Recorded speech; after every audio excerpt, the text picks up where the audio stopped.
Come down. Ooh, you make my high come down. Always tripping when you come around. Never have to cut you out like right now. You see, I don't have to drive me. You can say that for your mama. Maybe you should smoke some. Me try the marijuana. I was never you good. The vibe was straight. Showed you a couple of things and they finished change. I treated you right. Everything was a gift from a time to your bag and the color on your lip. Welcome to the Seahawks Man to Man podcast, powered by Blue Wire. Shout out to the new company.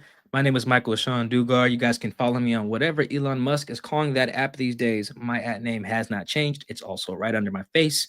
For those watching on YouTube, at Mike Dugar, MikeDugar. Speaking of YouTube, make sure you like this video, our channel, and subscribe to our channel as well. You know, do all that good stuff. Seahawks Man to Man is the name of the channel. Seahawks Man, the number 2 man. That's also our handle on TikTok and on Instagram. Follow, like, share, whatever the kids are doing these days on all of those platforms. It means a lot. Thank you so much. Chris, go ahead and talk to him. What is going on with you, everybody? It is your boy, Christopher Kidd. You can follow me on Blue Sky and Twitter at CKIDD206, and that is CKID206. All right, Chris, here we go again. Post-game show, another L, back-to-back loss. Just another presumably negative show coming from us. But hey, it's warranted. That's what happens when you take L's at the crib. Costly L's in which you give up 57 points across 2 games to playoff teams. You know, this was supposed to be a display, these games against the Packers and Vikings, in which the Seahawks show, all right, things are not the same as they were. You know, we a new team, new regime, all that good stuff. Chris, they are decidedly not a new team. At least it appears that way after losing 27-24 to the Vikings on Sunday to fall to 8-7. As you guys can tell by the title of the show, is titled Riding Shotgun, a play on words of sorts. You know, the Seahawks had a chance to remain in the driver's seat, you know, and when their playoff fate, keep it in their hands. And instead, they got out the car, walked around the car. Are we in a Cybertruck? What type of car are they in? Let's decide. Camry? All right, cool. All right. They got out of the Camry, walked around, and got in the passenger seat. And Matt Stafford walked up, unlocked the car, and got in the driver's seat because the Rams remain in control mathematically. So let's do this. Me and Chris talked about this before the show. And we're trying to find the simplest way to break this down. The Seahawks are 8-7. The Rams are 9-6. The Rams play the Cardinals next week at home. The Seahawks are on the road against the Bears on Thursday night. Rams play on Saturday night. Okay. Then obviously they rematch again in LA in week 18. The Seahawks can technically be eliminated by next Saturday night when the Rams and Cardinals play. Even if they beat the Bears, there's a world where the Seahawks are done. It's a very slim possibility that the Seahawks can still make the playoffs. And the Rams, I'm messing this up again, Chris. How about this? Simplest way. If the Rams and Seahawks both finish 10-7, which is the best case scenario for the Seahawks, they win their next 2 in the Rams split because they're 9-6.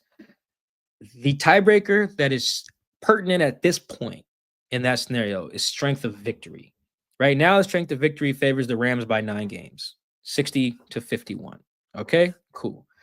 There is a world in which 10-7 strength of victory tiebreaker can go to the Seahawks, but you basically need, this is an oversimplification, but you basically need all of the teams that the Rams beat to lose, and you need all the teams the Seahawks beat to win.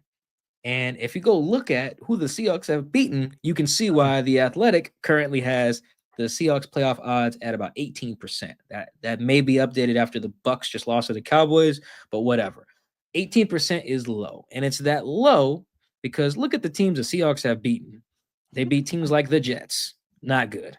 They beat teams like the Dolphins, who kind of are good. But yeah, untrustworthy. They beat the Patriots, untrustworthy.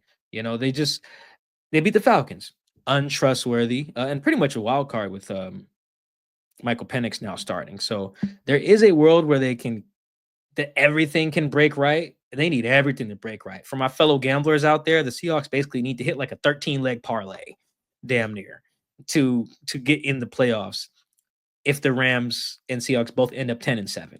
Now, this is obviously moot if the Cardinals just win on Saturday. But if anybody watched Cardinals Panthers and Kyler Murray in particular, I don't know how you can be confident in having your fate in the Cardinals' hands. They're a very untrustworthy team, which is why they are mathematically eliminated from the playoffs as we speak.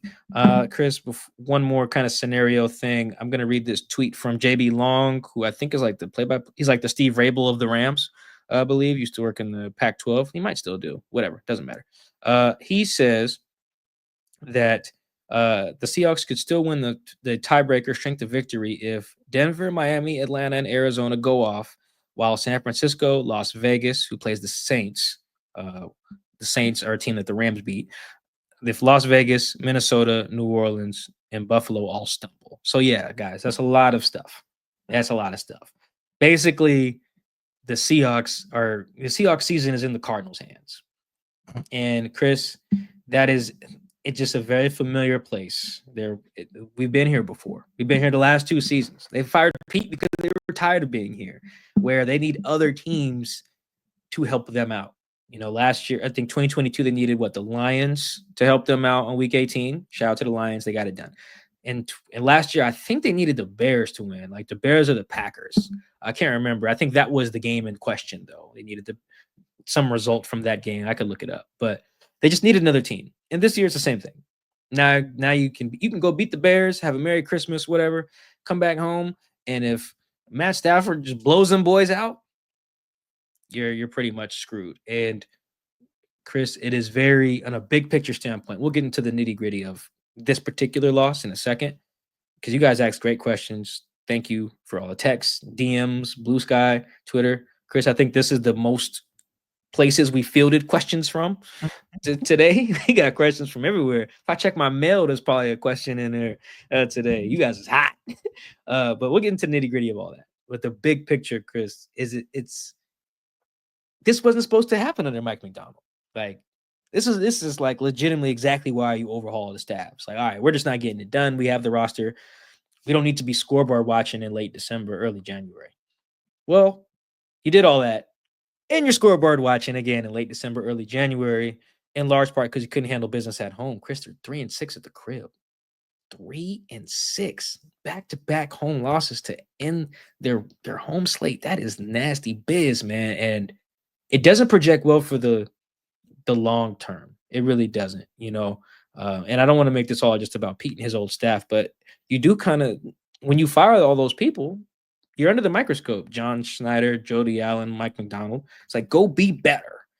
And they've just taken a roundabout path to the same thing. This little Camry that they're in, they're pulling up next to it and they're looking and seeing last year's Subaru where they're in the shotgun next to whoever team. And then they're seeing over there, they're seeing 2022's, what car is that? Let's call that an Acura. They're seeing 2022's Acura with Jared Goff in the front seat. And then, Geno in the passenger, So it's just taking a roundabout path to the same destination, it feels like. And that's really frustrating because this team's supposed to be better. And Chris, they are just not. It feels like more of the same. Yeah, it's really unfortunate. I was a person that was okay with the hiring of Mike McDonald and them being 9-8 again. But damn, when you say it like that, it's like, wow, you were this defensive genius, all these great things. Not that he's not, but the Seahawks just couldn't get it done again at home, as you mentioned. Like, I'm just adding to what you've already said. I can't give nothing new because you said it all, but damn. My bad. No, there's nothing wrong with that, but it sucks. In my head, I'm sorry, 12. I'm sorry, Seahawks fans. Mike probably won't tell you this, but their season's over. There's just too many things. There's just too many things that have to go right for them. And I don't see that happening all of a sudden now. They lost games that they shouldn't have lost. The Giants is one that's probably going to look back. They're going to look back and go, wow, that's a bad team that the Seahawks lost to. That is unfortunate. And that if they win the game, that doesn't even matter because they're not going to win. They're going to finish their season probably 2-16, which is crazy to say. But or 2-15. 2-15. But yeah, same thing. nonetheless, the Seahawks are gonna just look at this entire season, just say, "Damn, we had opportunities, we had chances," and they never. It's the little things, right? It's the execution. It's the most minute things that are the biggest things that are disrupting this team from being a good team instead of a meh team. And they've been meh the entire season. A meh team is relying on a bunch of bad football teams to win. To me, that's just a recipe for you're not making the playoffs, which is why their percentage is at 18% to make the postseason.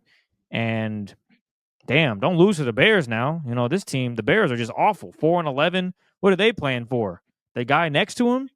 They don't have an offensive coordinator. Don't have a head coach. There's no reason you should go out there and not beat them by 10 points or more. But I don't know what to expect. Mike mentioned that, oh yeah, you fired Pete Carroll and you're back in the same scenario. Nothing changed. Well, what scares me is they go on the road to face the Bears and I don't know, Caleb Williams throws for 290 and 3 touchdowns and they run the football well and the defense just is out of whack. So I can tell you that they ain't doing that. You're probably as I mentioned, the Bears are just a bad football team. They're very bad, yeah. But it's just really it sucks for the Seahawks team because the expectations were so high. The defense they show flashes, the offense shows flashes, and then they get in their own way. And we can get into that as we talk with Twitter questions and whatnot. But just a really difficult situation for this team to be in. You know, Mike McDonald in the post-game presser, you know, we're going to get right back to the film. Yeah, you ain't got no choice. You play Thursday, so there's not much else you can do. And you're traveling on Christmas, too. Yeah, he did mention, though, that they had an opportunity to control their destiny, and they don't have that opportunity anymore. So he acknowledged that because it's true. And it's crazy that this team is, as high as the expectations were, they never really lived up to them, to be honest. Again, I mentioned they showed flashes, but it wasn't consistent enough. And they're going to have to make some tough decisions in the offseason, man. Some tough decisions. Like a lot of these players on this roster are not going to be on this team next season. It's going to be another new look. I'm not sure if John Schneider will be even with the Seahawks just because of how much pressure is on him now. As Mike mentioned earlier on the show, you fired Pete, John stayed, and y'all in the same spot. Nothing changed. You just got Mike McDonald in here with his new staff for the most part. OC Ryan Grubb, what's his future like? There's more questions than answers, and that's kind of scary if you think about it, especially with the Rams who have this young defense. Matthew Stafford's playing on his last leg, and they're about to win the division. Meanwhile, Geno was arguably the best quarterback in this division outside of Matthew Stafford, and he's looked. This is his worst season over the past few seasons with the Seahawks. Over the past 3 years, this is his worst. So it's an unfortunate situation. Just the bad O-line, no run game, having to throw the ball. Mike, we talked about it off wax a little bit. How many times did he drop back on Sunday against the Vikings? True Media has it at 46 dropbacks to 12 runs by the running backs. I'm throwing out like Julian Love's. That was a carry, the fake punt. JSN has a carry in there. Geno has a scramble in there. So throw those out. Kenny, Zach, and Ken combined for I think 12 carries or something like that. That's it. Go back and look at, I guess, week 2. It's probably similar. So you mean to tell me 14-week sample size, and it's not as if the Seahawks were getting destroyed. They were in the game, so they can still run the football in first down. You can come out and run the football. You're not down 10.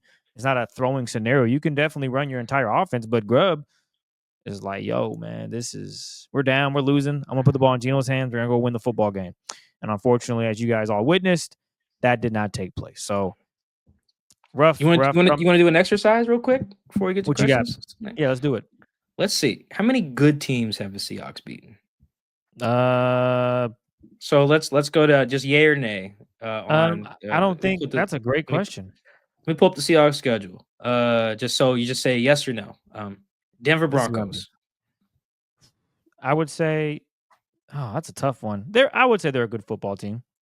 All right, so I'm gonna run. Where do you stand with that? No, this is you running the exercise. I'm asking the questions here. Great. New England Patriots. No. Miami Dolphins. Nope. So wait, did you say yes on the Broncos? My bad. I did. Okay, so that's one. Atlanta Falcons. No. 49ers, Nope. Cardinals, Nope. Jets. Absolutely not. So that would be just one good team. Those are all their. That's it. That's all the wins.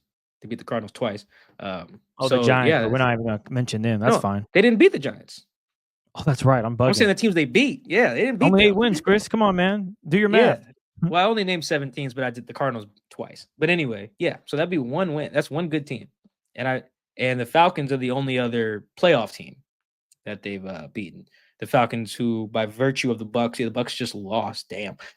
They dropped to 8-7. I think they're ahead of the Seahawks too. So I'll tweet out the NFC standings. But yeah, it's not great. So it's basically another season of just being okay.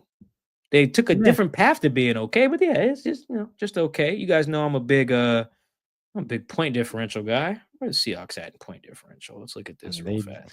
Probably 1 point above, maybe, or -1 now. You're on the nose. They're -1.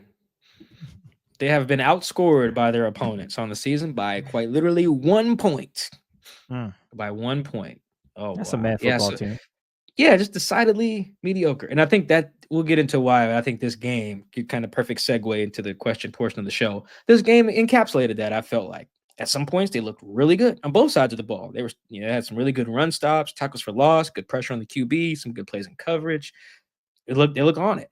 And then sometimes it was like, dog, what are you guys doing? Like on defense. And then they had some plays where there was like, oh man, look at this. Geno's throwing it. Look at Ken Walker hit the hole. Oh man, look at that catch from JSN. Like, oh, okay, we're on to something. Then it'd be like, damn, do y'all practice? Like it just up and down. Very, very mediocre team. Whereas like the Vikings didn't have those highs and lows. It didn't feel like. And then it felt like when it was time to slam the door shut, they were able to at a much more efficient clip, than the Seahawks, which is what they've done. That's how they got to 13 wins. They blew some teams out to start the year for sure. The Vikings did. But these last few weeks, they've been winning at the end. So like kudos to them, whether it's special teams, their defense, their offense, like they are complete. That's what a good team look like. You see it from the Packers last week too. And you can see that the Seahawks are not that. They are not. The NFC North was full of good teams. Lions, Packers, Vikings. Don't count the Bears. And the Seahawks are 0-3 against the NFC North. There you go. And they lost by, let's see how much they lose to the Lions by 13. Then they lost to the Packers by 17. So what is that, 30? They got they're minus 33 in their games against the NFC North. Not good. Not good. So yeah, one good team, 2 playoff teams, at least right now. Who knows what happens with the Falcons? Yeah, that's how you end up mediocre. And 3-6 at home. So you're not beating anyone worth a damn. And even then you'll go look at those worth a dams maybe. It's the Falcons before Kirk's leg fell off, and then literally Bo Nix's first game. Like if they played the Broncos right now, even at Lumen, that game's not going the same way. No chance. Oh, no chance. Not to say the Seahawks don't win. They could win, but that Bo is a completely different player. And that's notable because he was very bad in that game. So yeah, I mean, the sequencing of that. And last point, you mentioned the expectations kind of what they were. They created them too. It's like when you get to 8-5, that's what makes 9-8 underwhelming. It's the sequencing. Like if the Bengals and the Dolphins were to rally to like 9-8, or the Cowboys, considering where those teams were at different points in the season, then you may be like, oh, okay, they rallied. For the Seahawks, they get to 8-5, but 2 games at the crib, and then end up 8-7. If you back into 9-8, then you're like, wow, people should be fired. Which segue, you guys asked a lot about in the questions. So we shall get to that. Let's do it. Well, we'll start off with this first one. What's your take on Woolen's future with the Seahawks? Yeah, man, that was a weird one from Riq. Can I read your text to me? Yeah. I don't think it's too revealing. What'd you say? No, it's not. Let me see. You said, oh, you just said Riq bench. Damn. And because that's what we were all thinking. I was like, I was watching the first couple snaps. I'm like, wait, where Riq? Wait, Riq over there? Job. I seen Trey Brown in the game to start. I said, oh no, they didn't bench Riq. God damn it. But I specifically, like my tweets, I was just saying who was out there and who wasn't. Because I didn't know if maybe Riq got hurt pregame. maybe he was just on punishment, which is essentially what ended up being the case. He ended up playing the entire rest of the game, but the first series. And I actually thought Riq played fine. I got him down for a couple PBUs. I thought he ended up in the same situation on a go ball that he was in last week in the end zone and played it much better. Got his head around, didn't grab the receiver. Like he looked that play in particular was huge for me because it was like, oh, okay. Clearly, he repped it, learned because he was beat on that play too. It was Jordan Addison deep ball. He was beat, got his head around, got his hands up, didn't grab the receiver, didn't panic, was fine. Like that was an example of what I thought was a better game from Riq. I think he lost like a couple one-on-ones, like lost one to Justin Jefferson on like a third down or like a comeback. Or I'm not really gonna nitpick if Justin Jefferson beats you on a route. You know what I'm saying? That's like getting mad at Michael Jordan scoring on you. You know, it's like that happens. Even if you're like premier defender in your decade, you know what I'm saying? Dennis Rodman, something like that. I'm trying to think of the best defenders in the world. You know, so you Scottie Pippen or whatever, you know, like Jordan get a bucket on you kind of is what it is. I just need you to not give up 80, you know, like Kobe did that one time. And Riq didn't do that. I thought he played fine. You guys know I've talked about how I chart the games.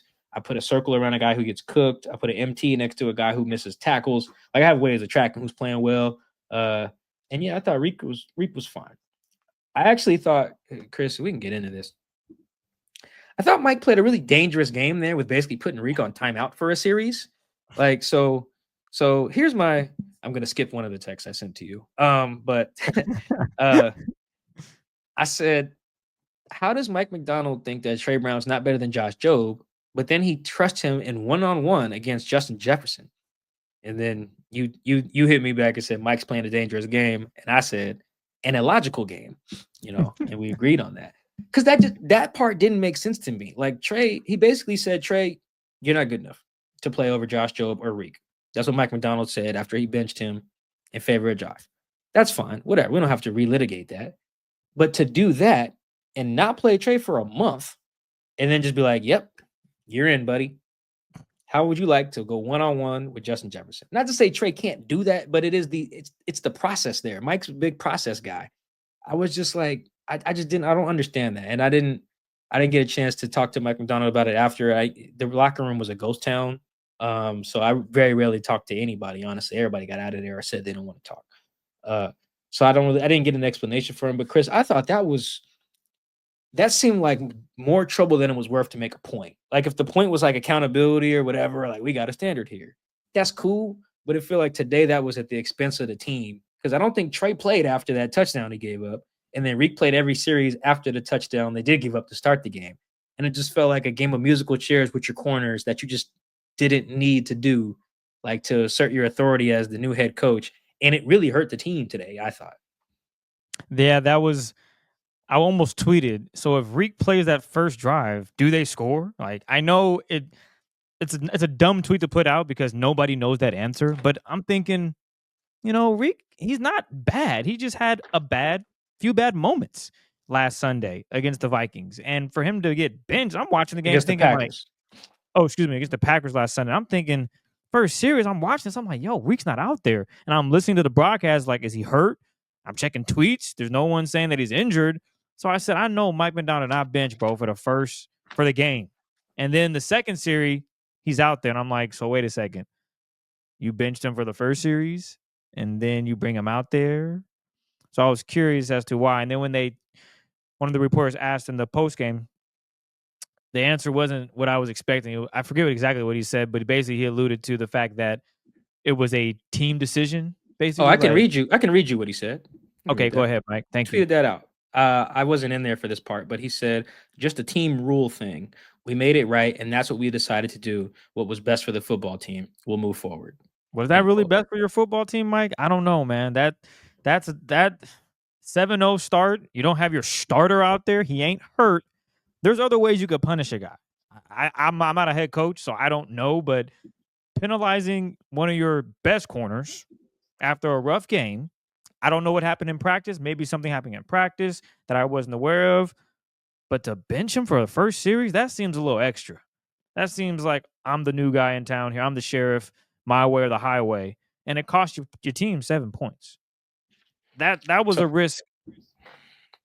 No, Go ahead. my bad. No, not. I looked up the stat. Riq I have Riq down for 3 passes defense, which led the team today. Could Like, have been 4 had he been starting. I don't know. yeah, and it's not even that necessarily he needed to be out there, but it really felt like. Now we don't know, Chris. There is a world where maybe how he responded to whatever in practice wasn't good. Maybe he just said Yeah, exactly. I don't know, but it definitely just felt like just randomly inserting Trey and playing musical chairs there was a net negative. Yeah. It just did not feel like it was worth. What's this phrase? Juice not worth the squeeze or whatever. Like I'm going through my play by play and it just didn't feel like that. Like I had Riq with like only one clear loss today, and that was That out route. the Justin Jefferson one. Yeah, That that was on 3rd and 7, I believe it was. 3rd and 6. Yeah, same difference though. Yeah. Yeah, that was smooth. But it's Well, like that's the best if dude in that the league. and if that's the worst you did in a game, you know what I mean? In a game I'm where you not gave mad up at you. 27, as a team, yeah, I'm not. It just didn't seem worth it. It seemed like a example of a young coach trying to prove a point, or maybe not just him. Maybe that was a Carl Scott decision, Aiden Durde, whatever. Ultimately, it all trickles upward, so it's all on Mike McDonald at the end of the day. But yeah, it just didn't feel worth it. Honestly. Yeah, it just felt like it kind of threw things off. So like I think what was the question? Our take on Riq. I actually think Riq played fine. I actually think Will he be on the Seahawks in the future pretty much? Do you see him on the team next year? probably on the team. I mean, just at the end of the day, it's easy to be like, get this guy off the team. But when you're building a team, you have to be like, all right, get this guy off the team, and then what? And then, like, for instance, today, and then what wasn't great. Because also, Chris, not like Josh Jobe was lights out today either. Like there was one play, I think you tweeted it. If Jaron Reed doesn't bat the ball down, that's probably a first down on the comeback route. I think it was Addison. Yeah, he's falling on the ground. That might be a touchdown, man. Shout out Jay Reed for getting his hands up because that was it was a simple out route, nothing crazy. My guy just fell, and if Jay Reed doesn't do that, you're looking at the sticks moving. So yeah, to Mike's point, Jobe ain't no world beater. Yeah, he's fine, but it's just like the all right, cut Riq and then what type of thing was like this is the and then what it's like what you're seeing today too. The other guys giving up tugs, or touchdowns. And so yeah, I think he'll probably be on the team. Just I think when John and Mike kind of sit down, like, all right, cool, let's look at the free agent corners, trade possibilities, the draft class. They're gonna be like, well, Riq he's still on a 5th round pick salary going into his final year. It's not worth just punting on him, especially with considering the talent that he does have. So yeah, actually, I could understand being displeased, Chris, with how he played against the Packers for sure. But it feels like if that standard it's got to be something else. It's got to be something else behind the scenes because there have been other guys at other spots who have played worse, whether it's line, whether it's receivers. You just can't really treat Geno like that. But tight ends, receivers, O linemen, D linemen, there have been other guys who have played worse, and the leash has not been that short. It just seems to be the leash is much shorter at corner for some reason with Mike McDonald. And I'm not really like Trey basically got benched after one bad game. And I'm just not, I don't know. Maybe it just feels like all their corners are of equal talent. So they're interchangeable, but I just disagree. And I think today showed why. And this was just the wrong team to do that against. Yeah. It really was. Well, this is the best receiver duo in the league. Well, statistically, it's Jamar and T. And then right after that, it's Jordan and Justin. And today looked like that. What they combined for? 2 bills today? Oh my God. Justin had 144? Oh, good Lord. Oh my God. Yeah, this was the wrong game to do that against, bro. That was, I think Riq played fine. And I think Mike McDonald actually mismanaged that today. Next one, we'll stick with Riq. This is from Andrew Hill. Is Riq a Mike McDonald type of guy? Now, that's a good question. I'm glad we kept this question. That I do not know. Because it does seem like there is a certain type of ball player, like an attitude type of thing. Like all coaches love Spoon, but like Mike McDonald seems to really love Spoon. You know what I mean? Like there is just that dog, like coaches have a few sayings that really, they have like a few coach speak go-tos that to really express that they like a guy. For instance, in college, a lot of what you hear is, which is a weird way to put this, but it's pretty common. They'll be like, yeah, that's the type of guy I'd want to date my daughter. Like he's just a good dude. which is so weird. Maybe your daughter don't like him, but that's how coaches express like how good of a guy someone is. You hear that quite often. At least I do, having covered college and in the pros. And another one is if we had 11 of insert player here, we'd be a great team. You hear that quite a bit. Like if we had 11 Ed Reeds, we'd be great. If we had 11 Devin Witherspoons, we'd be great. And it's not just a talent thing; it's a lot of attitude, effort, and you can see that. Spoon's everywhere. He's everywhere. Got a dog mentality. He owns his mistakes. Plays hard. He's always chasing stuff down. He's always hyping up teammates. Like you can see, like, he's an example of a Mike McDonald guy. Ernest Jones, Mike McDonald type of guy. Kobe Bryant, Mike McDonald type of guy. There's some guys on offense who clearly are too. Geno is one, actually. Very much a Mike McDonald guy. Tyler Jackson. It's really guys who it's an attitude thing, I feel like. And I think this question stems from wondering where the Riq is. And I don't know. I really don't know. And I don't think there's nothing wrong with how Riq carry himself. But that's to me. Does the coach agree? And that is why I think it has to be something more with like how today went. Because it's like, bro, a bad game at corner, it's like that's just so weird. Especially someone who's got such a high ceiling and who's like just last week, Mike McDonald was like, yeah, when Riq's locked in, he's one of the best. He just said that like 4 days ago. And he's right. not even bugging. But I do think that's worth questioning. It's hard for me to know the answer, really, because it's so young in Mike's tenure and they're losing, so he doesn't talk to us off the record right now. But yeah, I'm honestly, genuinely, Chris, not sure whether he is. And we're still starting to figure out who is and who isn't. That's what this season is about. But I think that is fair to question. And I'm only questioning it because it does feel like something else has to be wrong behind the scenes for the leash to be so short. For what it's worth, this is not just a Riq thing. I wonder that about Tyrell Dodson, too. Was part of that just he ain't a Mike McDonald guy? I don't know. I didn't see anything that was suggested he wasn't, but he got shipped out very fast. Jerome Baker, that just seemed like performance. But Tyrell, that made me wonder, like, damn, man, he a nice dude. Like, why you just sent him packing, But yeah, I'm genuinely not sure whether Riq is. But I also don't think that's just a Riq thing. I think all the people you're seeing getting these quick hooks, you could ask about. Like they'll play anybody but Christian Haynes. Like, is he? No, for real. I guess he a Riq Woolen guy. Was Tyrell Dodson? Is Trey Brown? I feel like there's a few. Is Derek Young? You guys remember that name? He ain't played at all. Like, is he? Was Laviska Shenault? He kind of got a quick hook too, a little bit. So yeah, it's had one bad game and they sent him packing. Yeah, because he fumbled against the Niners and then also housed one against the Niners too. So it's like, okay, he messed up, atoned for it, you move on. And then he had a really bad game against the Jets and was like, see ya. So you wonder, is he? So I don't think it's just a Riq thing. But I think it's fair to question that. It's not definitive like it is for some other guys. Like I think Tyree Schneider is a Mike McDonald guy. I think Geno is. I think Abe is. I think it's very clear who is and who it. I put it this way. I think it's very clear who is. And I don't know where I can definitively say I don't know where I stand on Riq on that. What's crazy? I think all the players that are no longer with the Seahawks that got moved out this season, they're gonna make the playoffs. No, not Jerome. Not Jerome. Jerome got sent to the Titans. Oh, well, that's that. Oh, yeah, that's right. So outside of Jerome, I think the Dolphins have a chance, and then the Chargers are gonna make it because Laviska's there now. Oh, Laviska's with the Chargers. Yeah. Okay. Just interesting, Not the biggest deal. It's just, you think Laviska's upset? Probably not. I'm about to be in the playoffs. We good. We got a chance.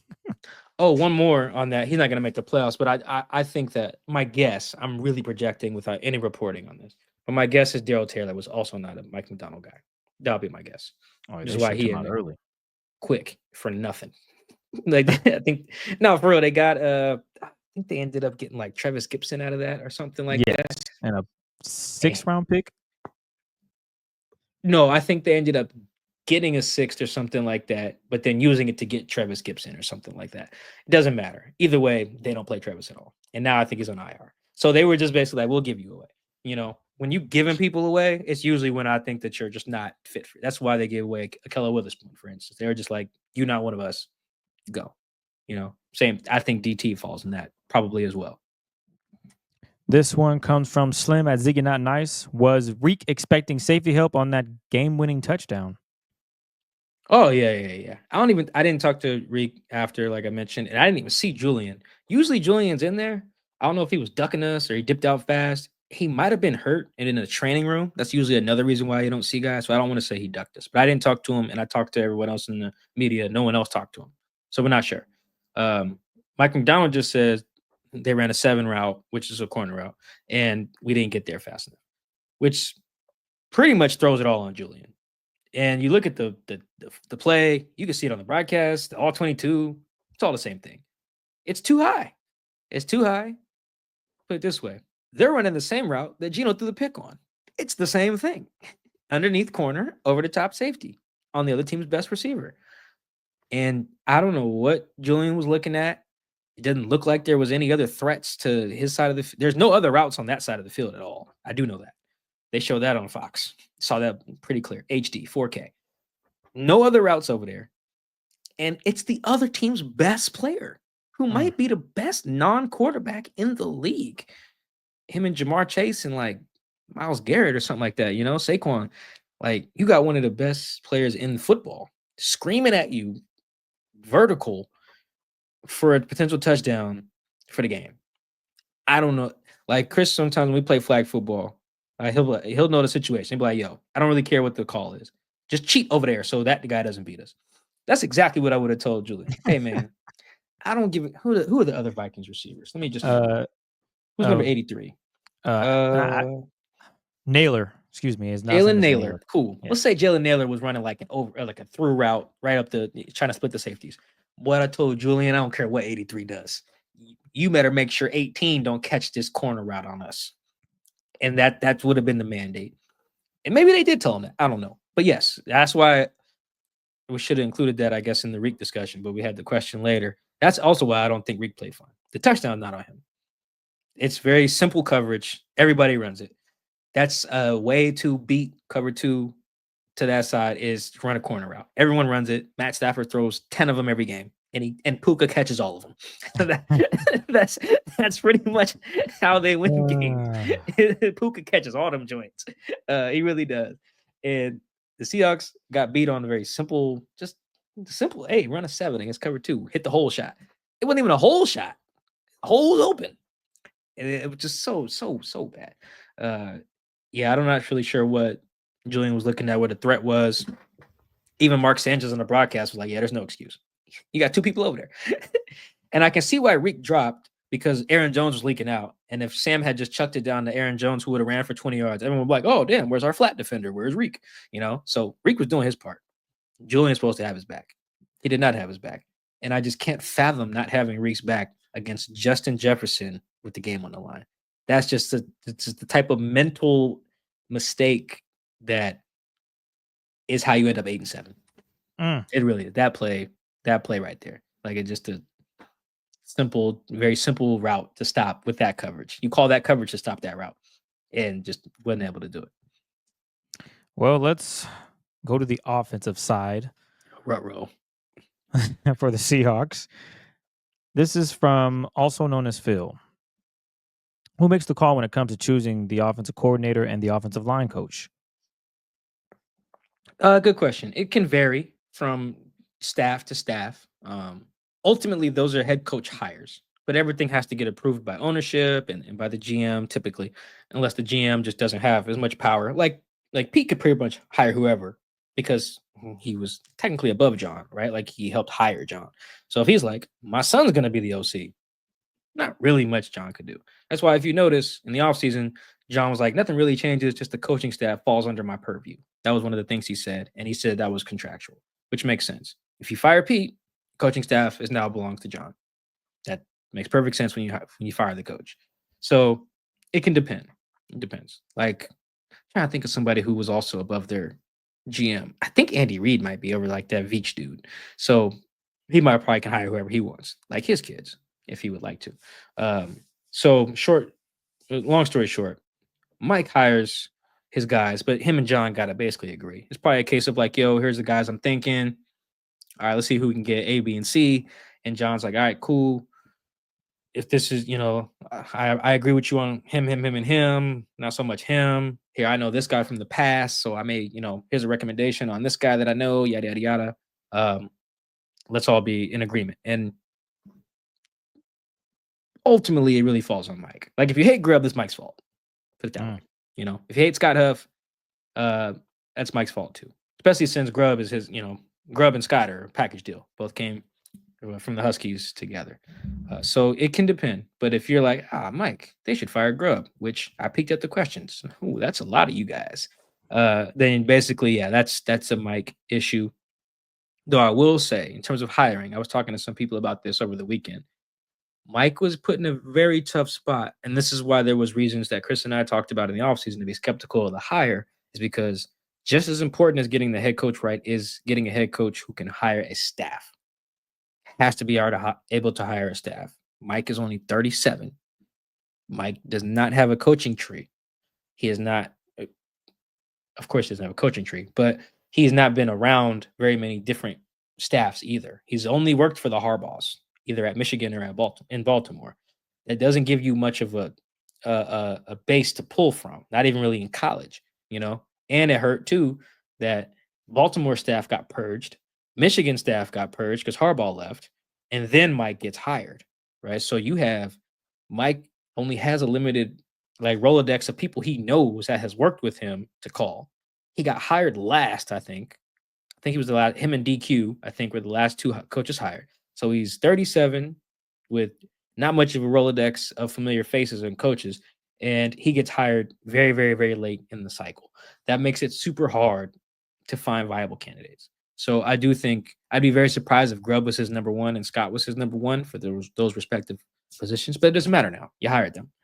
But I kind of keep that in mind when I'm evaluating the decision to do that, because it's not like there's a bunch of just good OCs just out there floating, particularly in mid-February or whenever Mike was trying to hire these guys.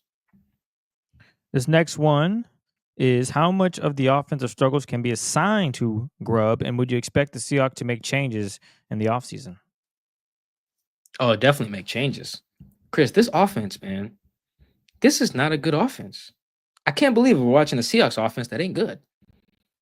How did we get here? It's usually when the Seahawks had problems on offense, it was we were kind of nitpicky, stop running screen passes, or even earlier in the year, it was okay, you run too much under center or shotgun or whatever, it was the design more than just the fact of oh, it's just not good. They are, let's look, this doesn't tell everything, but let's look where they are in points per drive. They're 22nd. They're behind the Broncos. That's awful. They're worse than the Jets. Oh, Jesus Christ. And they're only ahead of the Colts, the Cowboys. So, oh my God, Chris, this is a great way to look at this. So these are the teams that the Seahawks are better than by points per drive. And I like points per drive better than points per game, because it really filters out defensive touchdowns, special teams, what do you do when your offense has the ball? So, Chris, these are the teams that they're ahead of in points per drive. The Colts, the Cowboys, the Panthers, the Bears, the Jags, the Titans, the Patriots, the Raiders, the Browns, and the Giants. All bad football teams. Can you believe that, Mike? So not only are those just bad football teams, right? They are teams that have benched their quarterback at least once. So AR has been benched, and they benched Flacco. Dak's just hurt, which is not much better. They've Bryce got benched at some point. They haven't benched Caleb, but they did fire their OC. The Jaguars are playing with a backup quarterback because Trevor's hurt. The Titans have benched Will Levis. Jacoby Brissett got benched. Antonio Pierce has benched everyone who's ever played for the Raiders, it feels like, a quarterback. I don't know what he's doing. And then Deshaun Watson didn't get benched, but they benched Jameis. And then Daniel Jones is no longer on the team. So you're looking at teams with not a lot of talent offensively, but also just train wrecks of an offensive staff and situation going on. Meanwhile, the Seahawks have all this talent, at least at the skill spots. This coordinator that everyone seemed to like when he got hired, and then Geno was a good quarterback, and they're just no better at scoring points than some of the worst teams in the league. That's just totally, totally befuddling. And I think that falls to be that bad. That's everybody. That's not just a Geno thing. That's not just an O-line thing. That's a receiver thing. That's a tight end thing. That's a Grubb thing. That's a McDonald thing. That is everybody. That truly is to be that bad. Because before Chris, I thought we could be like, oh, okay, yeah, like Russ wants to throw it too much. It's his fault. Or like, oh, Shane's in over his head situationally. His third down stuff stinks. Red zone stuff stinks. Whatever. In some years past, like they needed wide receiver 3. It can't just be DK and Tyler. Yada yada yada. Like, I feel like we could kind of isolate a variable or two, but to be better than those teams that I just named, to be only better than those teams, I should say, is atrocious.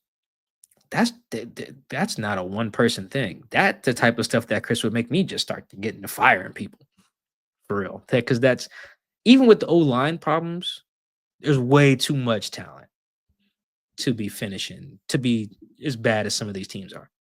And they're an EPA per play, Chris, they're no better for what it's worth. For 20th. No better. Mike just explained all the reasons why the Seahawks will not be in the playoffs. Next question. For the trade DK crowd, this is from Awkward Kong. Do you think that JSM would be, or how do you think JSM would do as a true number 1 without DK and likely Tyler Lockett? Not good. Not good. It would look a lot like the Bills game, I think, more than that Rams game. I thought those two games, both of which were played without DK, were very illuminating in that regard. Because the Rams, it would really depend on the matchups week to week. But so the Bills they're like a shell coverage team. They're just very much like committed to, we're just not going to let you throw go routes on us. I don't know why they changed that up against the Rams. But that's basically their defense. And so the Seahawks couldn't move the ball much against them. JSN didn't go off. He was okay. Against the Rams, for some odd reason, have a lot of faith in their DBs. They trust them. They should not. Jackson showed them why they should not. He probably should have had like 230 yards in that game. A lot of man coverage, a lot of faith in their corners.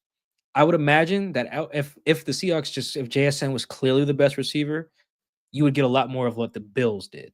Like, even if a team's philosophy was to do what the Rams do, they would switch it up when they play the Seahawks. They'd be like, oh, number 11 is their dude. Put a shell over him, we'll be fine. Stop that little tunnel screen they run, we'll be straight. They ain't hit on that tunnel screen in a while, boy. It's been a month, maybe. And their other screens are not working. Yeah, they tried to send DK in motion, and they were like, yeah, we know he ain't doing nothing. Oh, you're throwing to Ken. Well, loss of 6. Not a problem. 2nd and 11. Sign me up. Dog, how the hell you end up on 3rd and 11 after starting on 1st and 5? That was because they could have ran the football there, Mike, and you could have, got 2nd and 4, 2nd and 5. That's fine. To go backwards, that was a bad play call. I'm sorry. Like, I usually don't call out bad play calls like in that moment, but I was like, bro, what are you doing? That's what you run on 1st and 5. Okay. They only have one screen design that work. That's it. And that one don't work no more. So oh man. Anyway, I do think that to put a bow on that question about JSN, I do think what he needs is what most good slot receivers need, is they need a vertical threat playing beside them. Like an X receiver on the outside the numbers that does attract that attention. Does it have to be DK? In theory, no. But I do think what helps someone like Jamar Chase, for instance, who plays a lot of different spots, is that T. Higgins is however tall and is a vertical threat. So if you do leave your one-on-one someone with T. Higgins, Joe will throw that joint. Joe Burrow, that is. So you can't do that with consistency. And that opens up everything for Jamar Chase to just do whatever the hell he wants. And I think CeeDee Lamb has benefited from that in the past. Another like slot guy who, when there's an X receiver on the outside, can really help him. Garrett Wilson is the same thing. Like, when you are like a slot guy like that, it does help that someone else on the outside threatens the defense. Now, it doesn't have to be DK. For CeeDee Lamb, it'd be like someone like, who's there been their number 2s? Like Michael Gallup, Brandon Cooks, But these are guys who they can take the top off. You just need someone like that, Even for what's the guy with the Saints that keeps getting all the concussions? Chris Olave? Yeah, Olave. Very similar. Olave, he works everywhere, but like he can work inside. And then this year, at least earlier in the year, they had that dude who just kept catching bombs all year. Shaheed. Yeah. he was catching a 70-yard pass every week. It was crazy. But you see how that works. Like they had to respect that, defenses being the they. Same thing with Chris Godwin and Mike Evans. Godwin can cook underneath because you got to double Mike Evans on the outside, that big body dude. So I think JSN just falls into that. If you want to trade DK, I don't think I'd do that. But like this question is for that crowd. You still do need an X out there. Whomever that may be, you do need one. If your team is just JSN and some dudes, you'll score 16 points a game every week. And JSN will have some numbers, but you just won't be you won't be very good on offense. This next one is from Mike's boy, Sid. Has JSN turned out to be the best receiver from that 2023 class? If not, who? That's a good one. Let's look that up. I don't know why I didn't. Shout out to the homie Sid. That's my dog. So who's in that class? Quentin Johnston is in that class. Jordan Addison. I think Zay Flowers is in that class. Ooh. Ooh. Okay. What do you think, Chris? I have my answer, but you I would say he is probably second. I would give probably Jordan or even Zay. I know that's a tough one. He's close. I would probably go Jordan, Zay, and then JSN. So I'm actually gonna go with JSN. I just think this dude is a freaking beast. And statistically, I botched that. If you are curious, Jackson is the best receiver statistically of that group this year. He has Jackson crossed 1,000. Good for him. He has 1,089 yards and 6 touchdowns. Holy hell. Zay Flowers has 1,016 and 4 touchdowns. Well, Jackson has 22 more catches. Jordan Addison's at 56 catches, 800 yards, and 8 touchdowns. Oh, damn, he's good too. Wow, this is a good receiver class. Oh, you know what? No, sorry. We're both wrong, Chris. The answer is Puka. Oh, damn, that's right. Yeah. How did we forget about Puka? He went 50th, right? 54th or something? I think he might have even went later than that. I think he was like a 5th-round pick. Let me see. Puka Nacua. Oh, damn. My bad. Yeah. Sorry, Puka. Yeah, okay. See, that's why we look things up, though. Because, boy, we would have sounded crazy. Somebody would have been like, you guys forgot about Puka Nacua. And I'd have been like, damn. Yeah. You're right. Mind. That's on us. Yeah, it's Puka. But I think Jackson's right after that. I'll give you that. Damn, Tank Dell's in this class, too? It's a decent class. It's a decent class of receivers. Rasheed Rice also in this class. But yeah, if I think he didn't get hurt. I still think Puka is better than everyone, and then I think it's Jackson. I would go Puka, Jackson, and I think honestly, I would go Zay. I'll go Zay. That'd be my top 3. I'll go Puka, Zay. Give me, man. These guys are both really good. I'll just go Addison, and then I'll put JSN. That's fair. It's close though. It's very close. Yeah, Puka's clearly number 1 though.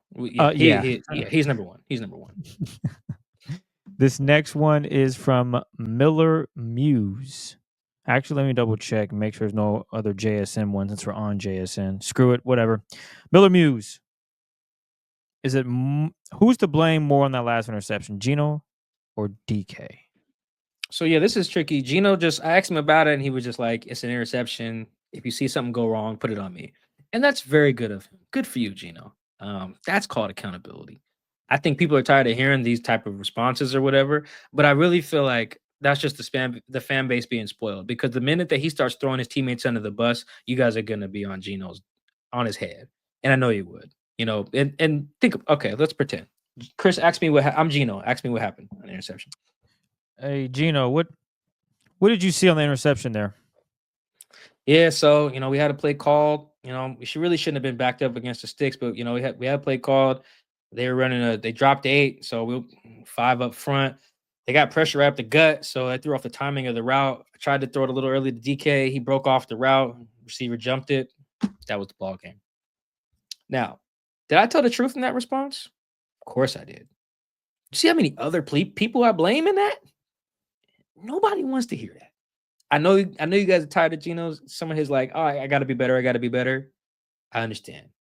I get it. I'm a fan of teams too. Not this particular team, but I'm a fan. So I get it. But trust me, the alternative would not be great. If he said that, it would be so bad in that locker room. Olu would be like, yo, what's up? Even if Olu got beat bad, he did. And DK be like, damn, man. That should be between us. Why you gotta let everybody know? You know what I'm saying? So anyway, I just throw that out there to say that it's everyone. It's all three people I named. They only rushed 3 people and got immediate pressure because Olu gets beat bad off a spin move, like quick. You can see that just off the broadcast joint. He spin move, he's toast. So that's part one. That forces Geno to have no time, basically his receivers either, to have no time for anything to develop because there's pressure right up his face, right off the snap. That's crazy. Inexcusable on a 3-man rush and a 5-man protection. So that's part one. So what that does is though, now DK, he sees that he's damn near triple teamed. There's 2 safeties over DK and someone underneath. So DK's probably, all right, I'm probably not getting this ball. Like, this is crazy. He's not even really, he probably thinking not getting the ball. He throttles down.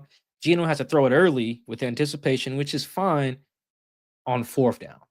That's fine on maybe 3rd and forever. It's 1st down. It's 1st and 15. It's 1st down. Throw that away. Take a sack. Like, should DK finish the route? Yes. Should Olu get beat like that? God, no. Should Geno throw that? No. I got 4 fingers up, but that was only 3 things. I don't know how I got to 4. But all those things are true. It's everybody. I don't know if we got to cut the blame pie and get percentages, but I really do feel like everybody is somewhat culpable. Like, I can see why DK kind of throttled down. I wouldn't have played through the whistle. Olu, you can't get beat like that, straight up the gut, on a 3-man rush. Geno, I understand the pressure. I get it. I understand when to throw it anticipation. I get all that too. I don't know if there's certain landmarks DK is supposed to hit or whatever when you're supposed to let it go, whatever. But on 1st and 15, eat that. It's the same way I felt about the first interception. I see what he was trying to do to Noah. It's 1st down.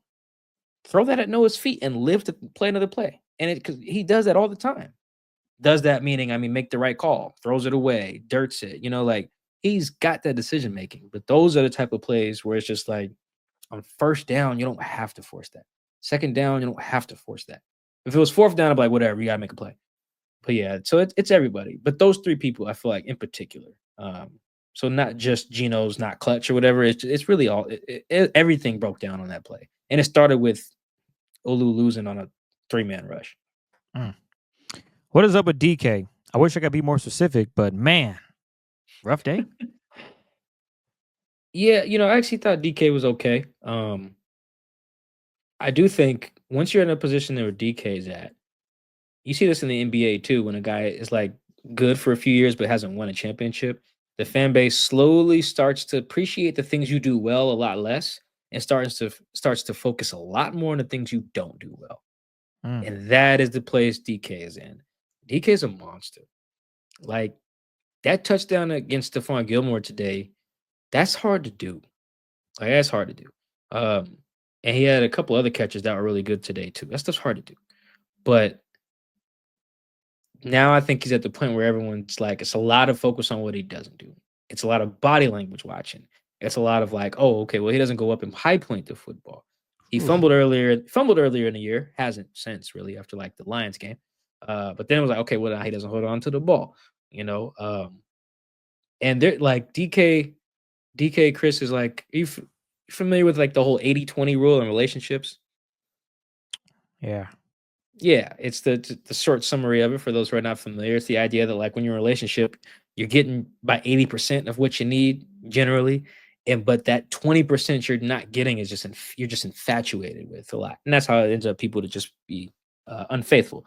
DK is giving you about 80 to 85% of what you want in a number 1 receiver, but I do think the 15% is under a bit more of a microscope. I'm not saying that's fair or unfair. I'm just kind of pointing that out as fact, because today I actually thought he played okay.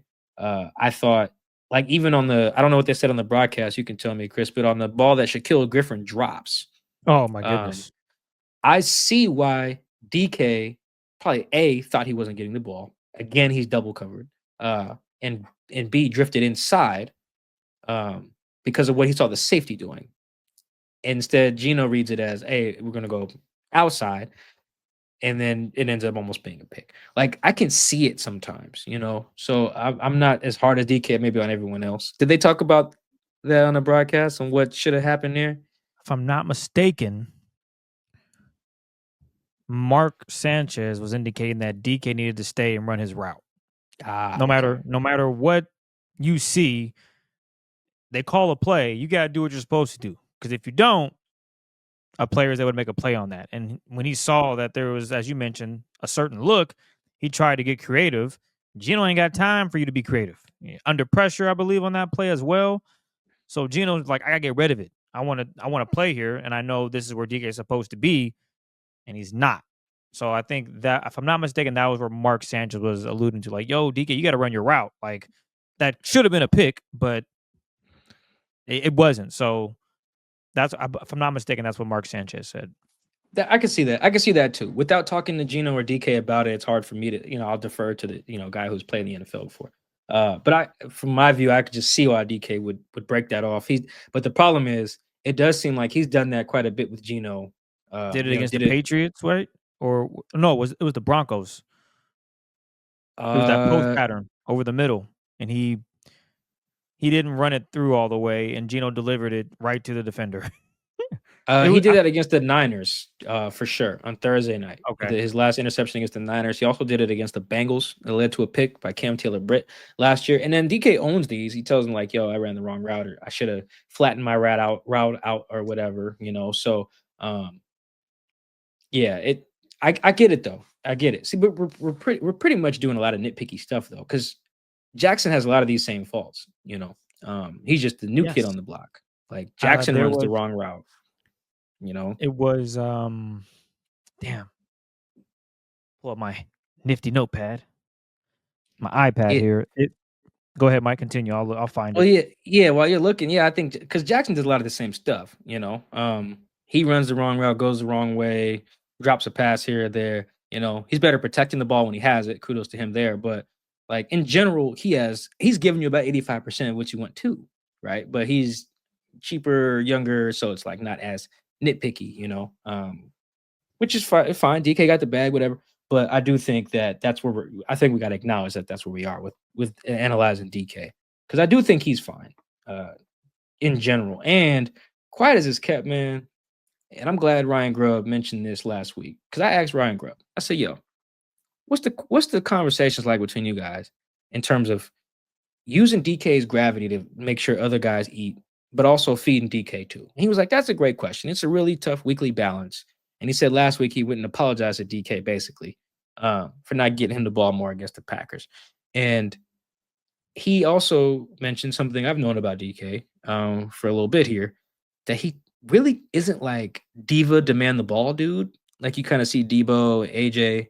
And that's really important, because you can see how that can be a problem. But DK understands, like, yo, they're going to cloud me. They're going to double me. And I got to win the opportunities I do get. Like, he's pretty accountable in that way.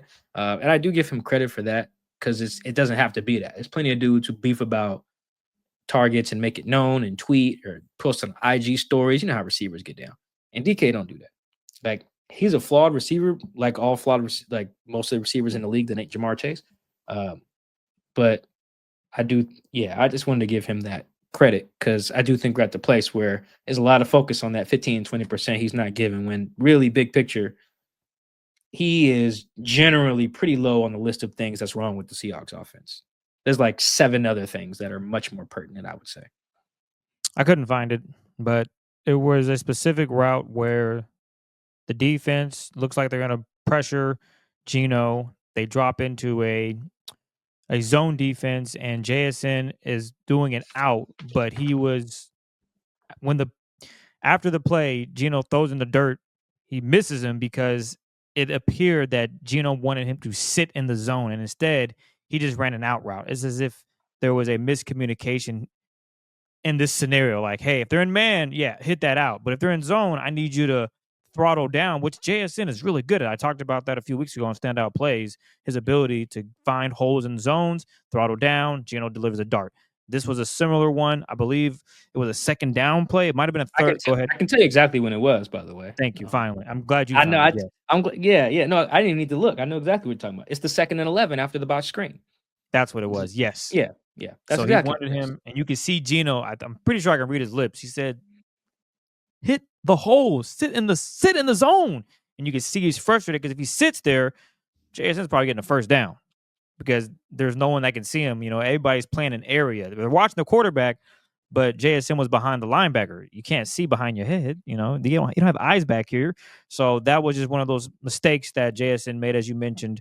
Everybody makes mistakes, and Geno was very upset with JSN on that one because that was a pivotal one. That would have made it third and manageable. Instead, now you're looking at another tough scenario here.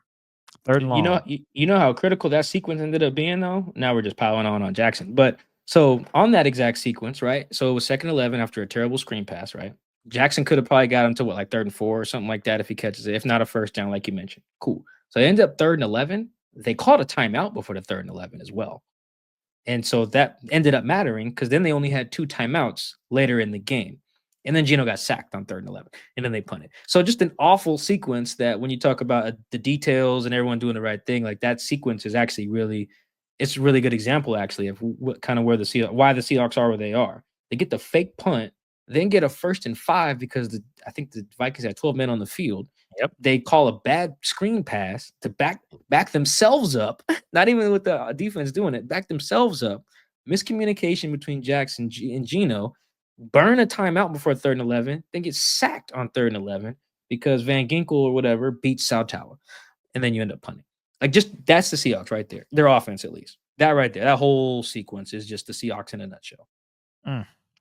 This next one is from Aaron Ahmad, BC. I felt this game, the offensive line gave Geno enough time to make decisions most of the time, but still Geno had a lot of picks or near picks. How would you describe / evaluate Geno's performance and decision-making on Sunday against the Vikings?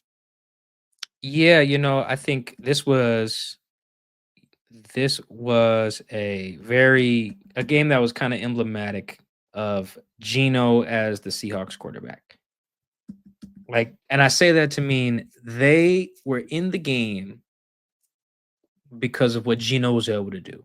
And then push came to shove. They did not get it done in part because of what Geno was unable to do. And some of it's fair to Geno and some of it's not. Because, like you said earlier, Chris, 46 dropbacks to 12 runs by the running backs. And then with a Jackson run mixed in there. I don't know what type of game Grubb was watching to think like, yeah, man, shoot, we got to hurry up and score. They were down 2 possessions at a time. But it was like in the first half. It wasn't the type of thing where you got to just abandon, your plays. And then, Mike McDonald kind of helped out Ryan Grubb after the game. He's like, yeah, man, that's kind of how they were matching our personnel groupings. And then when we were in an either or situation, we felt throwing it was fine, which is probably true. I've watched the film to really have an opinion on that. But just in terms of game flow, how it was going, I was sitting in the 3rd quarter like, yo, am I reading the score wrong? Like, does Grubb think they're down 10? Read the text you sent me, Mike. Okay, I'm about to say I had fun. I texted you. Let me see. Let me scroll up a little bit. Let's see. Oh yeah, I said Grubb's calling the game like they're down 14. Yeah, I really couldn't understand it. And here's the other thing with Grubb. Like, it doesn't even, he'll call some stuff where it's just like, okay, I know you're not. If I know you're not running the rock, then the defense know. Just kind of how the flow is going, the formations, like they threw some curveballs earlier with like going under center and then straight drop back. Pretty sure that's the first time Geno's done that all year. That's not the goal line. Cool. But then like that didn't kind of set up any under center runs, really. It didn't really seem to set up much under center play action outside of, I think, like one toss to Ken. Maybe that play to AJ as well, where he runs over a guy, but it just didn't seem like it was complimentary in the designs. And again, I have to watch the film to really know. But just watching it in the flow, I looked up and the 4th quarter started. I was like, dog, they ran the ball twice in the 3rd quarter. That was it. They were not down that much. No. They ran the ball more against the Lions when they were down, I feel like. And they were down a bunch in that game against a team that was scoring a bazillion points. Yeah, I just don't get it. I really don't get it. And it's not like it's inherently bad to call the games that way. Like, I looked this up. So, Chris, shout out to our homie Ben Baldwin. He tracks how often teams pass in early downs when the game is within reach for both teams, right? So non-blowout situations, and he cuts out the 2 minutes of each half, right? That's when teams are usually chucking it. Cool. So basically, when the game is normal, these are the 5 teams that pass the ball the most. The Bengals, the Browns, the Vikings, the Chiefs, and the Seahawks. So it's not inherently bad. Clearly, the Vikings have a good offense. Clearly, the Bengals have a good offense. Clearly, the Chiefs have a good offense, despite what it feels like. Their offense is very good. Uh, the problem is the Seahawks don't have the type of offense that can shoulder that. And I bring that up because this the Seahawks kind of call plays. Shane and Grubb both do this. They call plays as if they got the best O line in the world. Like Geno's gonna have all the time in the world to just drop back and just throw. And I just don't know what they're seeing to do that. Like I think Geno is playing about what I would expect if you told me, hey man, y'all gonna play the Vikings this week. Geno's gonna drop back 46 times. Ken's gonna run it 8. Zach 1, Kenny McIntosh 3. And the game's gonna be close the whole time. I'd be like, oh yeah, Geno probably threw a pick, huh? That's not even me being a jerk. I'd be like, yeah, because that's just not tenable. And it never has been. And it's not for most people outside of like Burrow. Burrow's a freak of nature, that dude. But it's like they don't have the O-line for that. They don't have the play call design for that. They don't win in the margins for that. And by that, I mean like this game really came close to it came down to like, okay, who made tough catches today in some cases and who got plays on the ball. And the Seahawks are not a good tough catch team, just generally. I don't have numbers on it, but I mean, Chris, we watch these games. No one's really going out here making like, oh my God, catch regularly. And there are teams doing that pretty regularly. The Seahawks are not that. Jackson goes up and high points some stuff. Tyler can do it, but he gets like 2 ops a game pretty much. And then DK is just not that great at it at all. So I mentioned the other people because I just don't view Geno as in like just Geno. I'm looking at the O-line, looking at the play call, looking at the receivers. The offense is designed, Chris, as if Geno has all these great things around him. Yeah, and he has talent. O-line. And he has the Chiefs O-line this year is buns, but even then, correct. And even this year, it's better than the Seahawks O-line. And they're playing their left guard at left tackle, and it's still better. It's way better actually because their interior. The Lions is a better example, even though they're losing people left and right. Thank you. They called it Grubb out here calling it like they got the Lions O-line, and I just don't understand. Not trying to make life easier. I just don't get it. I just don't get it. And so Geno's definitely a guy who, if you ask him to be Superman, he's not gonna be. You're gonna be 9-8. If you were to help him out, he'd be a lot better, consistently better. And so I'm not trying to excuse it, but I do feel like they're asking Geno to be somebody he's not. You know what I mean? Same West Virginia, So, but that's what you would think it was if you just watched their games. I would say from an assessment point for Geno on Sunday against the Vikings, I thought it was pretty bad. There were 2 interceptions that the Vikings should have had, which would definitely knock the score down. He threw it right to Cashman. He had hands like feet, luckily. Mm-hmm. And then Shaquille one, you can blame Geno, you can blame DK, blame the offensive line. I just thought he didn't see well today, but I also need to go back and watch the film. This is a very hot take after watching the game live and not having the all 22 to see, okay, this is what he was thinking, this is what we were seeing on the field. But instant thoughts after the game, yeah, I thought he just didn't see the field well, didn't anticipate well, and just made some really poor throws that luckily weren't picked off because it could have got real ugly out there. 3 interceptions he should have had, but he didn't. So that's just where it is. So that's just my assessment of his play on Sunday against the Vikings. But let's keep it moving, Mike. This next one comes from Mookie Alexander. If the Seahawks do not retain Geno Smith for 2025, what route do you think most likely they take at quarterback? Rookie, starter, sign a veteran quarterback, or could they trade for someone? They're going to have to consider all of that. And what's up, Mookie? Mookie asks questions quite a bit. Chris, yes. Can I read you? I'm going to read you the free agency list of quarterbacks. You've looked already. Yeah. So, yeah, go ahead, though. All right. So, I'm not going to name all. Nobody, baby. So, here are the quarterbacks. Okay. Here are the quarterbacks who are currently. Okay. There's only. Oh my God, this is bad. So, there's. Yeah. So, here's some quarterbacks of note that are going to be free agents, unrestricted free agents. Sam Darnold, Jacoby Brissett. Okay, let's do it this way. Here are the quarterbacks under 30. Let's do it that way. It's a better way to look at it. Sam Darnold, Zach Wilson, Trey Lance, Drew Lock, Justin Fields, Mac Jones, and oh my god, this list is awful. Yeah, that's pretty much it of note. There's some other guys who just I'm not some guy named Felipe. I have no idea who that is. All right, so those are your quarterbacks that are unrestricted free agents that are under 30. And I'm putting the cap at 30 because it's like if you move on to Geno for someone else who's just in the early 30s, I feel like unless it's Dak, that defeats the purpose. I feel like that's fair. All right, now here's 2026. So these are the guys that like could be cut. Like these guys are supposed to be unrestricted free agents in 2026, but they could be cut, trade, bait, whatever, All right, so let's look at that list real quick. That list consists of, oh my God. Yo, this is bad. So Aaron Rodgers is on that list. I'm just gonna do all the ages because this list is so short.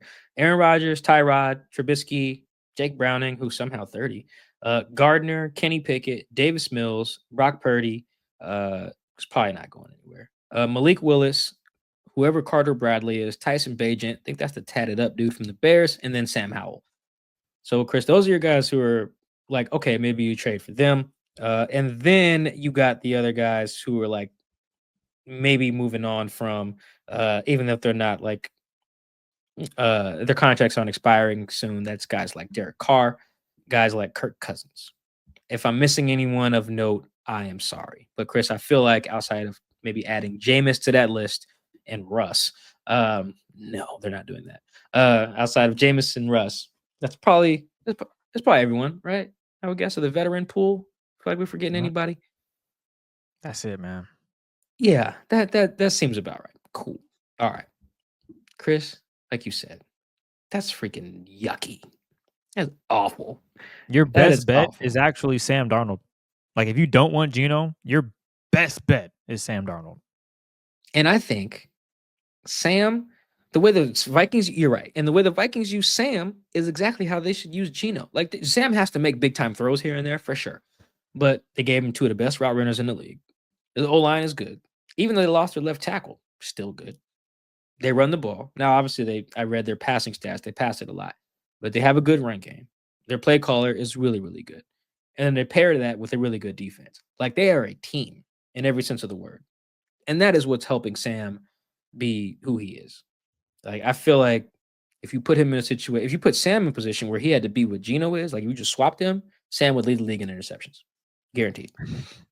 Guaranteed. Geno's second in interceptions behind Kirk, who's already been benched. So that's why I brought that interception total up. So I say that to say you're going to have to draft. I do feel like if you're going to move on from Geno, the question has to be, well, then what? And for anyone who's just like, Mike, Chris, anything better than Geno, look here. I swear to God, I promise you it is not. I guarantee you that is not true. I read the names. It can get worse. I promise to whatever God y'all believe in, it can get worse. I prompt Buddha, Allah, the regular Jesus with the beard. It can get worse. I guarantee you it can. I guarantee you it can get worse. Like if you just say, Mike, we just need anybody but Geno. That's how my auntie feel. Every time I talk to my auntie, she says, nephew, why we still got Geno? We ain't got rid of Geno yet. Every week. Don't matter if they win or lose. She's not on board. If you're in that train with my auntie, I understand your frustrations, but I promise you it can get worse. It can get so much worse than Geno Smith. I got one better for you, Mike. Just rewatch Sam Darnold or Sam Howell's highlights from last Sunday. That's all you need. That is an example of what it would look like for an entire season. That's it. There you go. Anything else, Mike? Yeah. Yes. The rookie class is not that much better. And I do think that even if I'm of the opinion they should draft somebody, we can get into who later, like in future shows when the season's over. But that said, go look at all the teams that need quarterbacks. You are going to have to spend quite a bit of capital to get someone worth a damn. You're probably just going to end up taking someone in the second or third, which is cool. But if you want one of the premier dudes, which in my mind is only Cam Ward and Shador, but if you want like Ewers or who else is Milrow, like some of these other guys, the Nussmeier dude from LSU. I think he might be coming back to school. But if you want some of those dudes, you got to give up some capital because there are a lot of teams that need a new dude. And I just really do not think the Seahawks are in position to move on and get better. They should draft somebody for sure. I'm not saying they shouldn't, but I think they're going to sit back, very similar to our Riq discussion. They're going to sit back and be like, yeah, man, how does Geno do it? Ain't it, man? What should we do? And they're going to have that same talk. They got the same list we do. They don't have a different list. They're going to read the same names. John's going to read Mike McDonald and Grubb them same names, assuming they keep Grubb. And Mike's going to say, all right, tell Geno we'll see him at OTAs. Doesn't mean pay him, but going to be like, all right, we'll see Geno April 18th or whatever it is. Because hell no. Everyone's getting fired if any of those names start in 2025. Even Kirk. Because, boy, Kirk's done.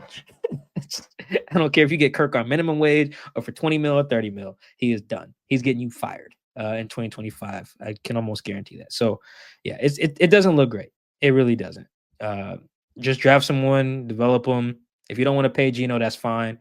Have him roll out the 2025 season, whatever, cool. But you're probably not going to feasibly upgrade without spending a lot of capital to get like a top 10 pick. Lance Zimmerman drops in. Who's more on the hot seat, Schneider or Grubb? Oh, good question. I would probably say Grubb. I'd probably say Grubb. I don't think either one of them gets canned. Like right now on December, whatever day it is, I don't think that either one of them's getting canned. But I would say Grubb just because it's probably just easier to part with him. He don't know Schneider. He only knows Mike through this season. Yeah, it's a pretty attractive job. Like the job itself, like offensive coordinator in the NFL. Like you can pretty much get anybody to be an offensive coordinator in the NFL. The only people you can't is just like a coordinator that's just like fresh fired.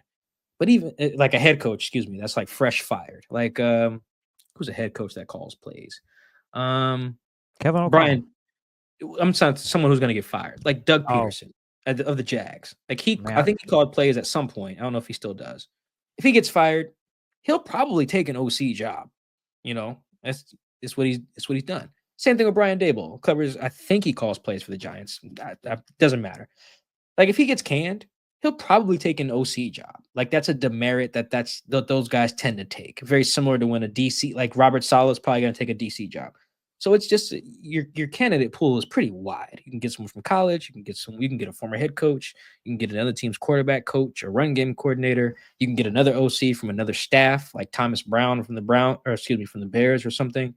I just feel like it's easy to view Grubb as replaceable. I'm not saying he will. I'm not like reporting that, but if I had to guess, it would be Grubb.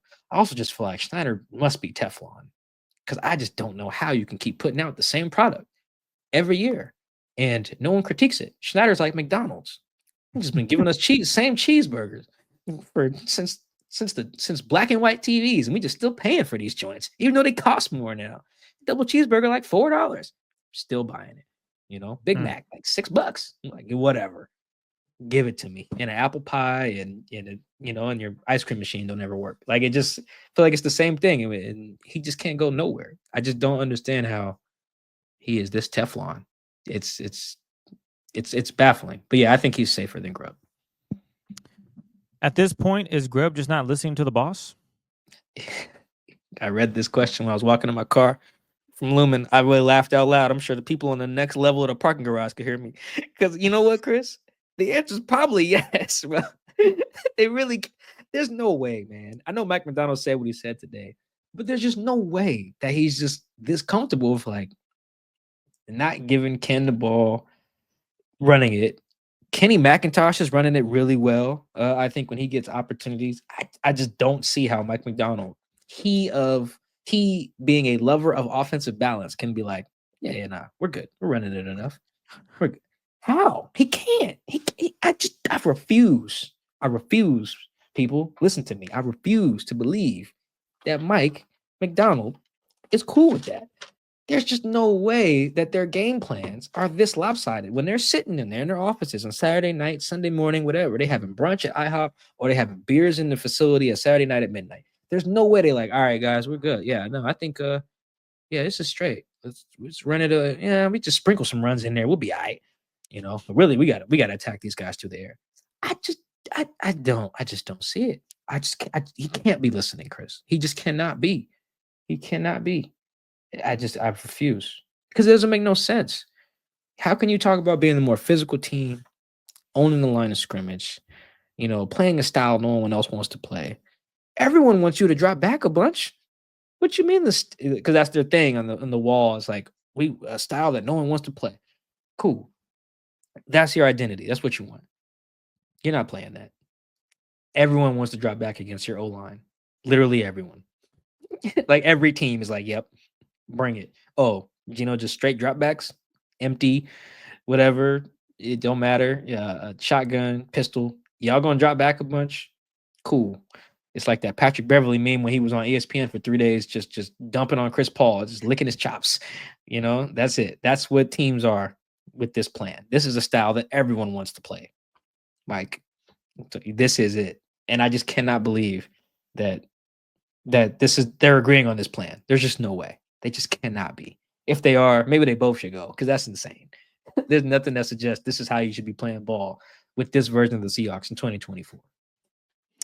Dan Parnell. It's been a decade since Seattle has had a good offensive line. What happens first? Schneider finally gets serious about bringing in a quality O-line, or the Seahawks move on? Oh, definitely they move on. Definitely move on. You know what? I don't think scouting O-line is easy. It's hard. And I don't think I necessarily don't think Schneider's like any worse at it than some other GMs. Like just looking at a good line. Like I think if Schneider when he's standing there at the pro days or combine or whatever, he thinks the linemen that everybody else thinks are good are the same ones that Schneider thinks are good. Right? I just don't think he's like an idiot. Like he's just saying something different. The problem is the results don't bear that out. It looks like he doesn't know what the hell he's looking at. It really doesn't, because they go for old linemen quite a bit. And I feel like John with the O-line, here's his other problem too, John's problem, is he likes to bargain shop in free agency with the O-lineman, right? He's not really a cash out type of guy, which is generally okay. He has a very bad track record with these bargains. Like they very rarely turn into something worth a damn. And then like even when he tries to splurge a little bit, it's Luke Jokel. And it's just like, okay, let's not do that. And then you get things like giving away Max Unger. It's like, well, damn, dog, that was one of our good ones. And then we got Jimmy, so I think his track record, the results, even if I think some of the process is okay, the results, Chris, are so bad that it goes back to what I was just saying earlier. If he ain't going off of that yet, he'll never be gone. He'll never be. He can't be.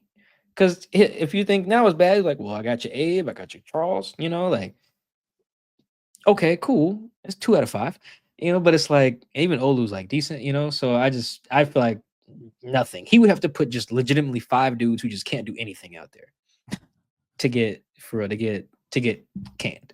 Because, yeah, like this question there said, it's probably been about a decade. I think the 2018 line was okay, which is why they led the league in rushing that year.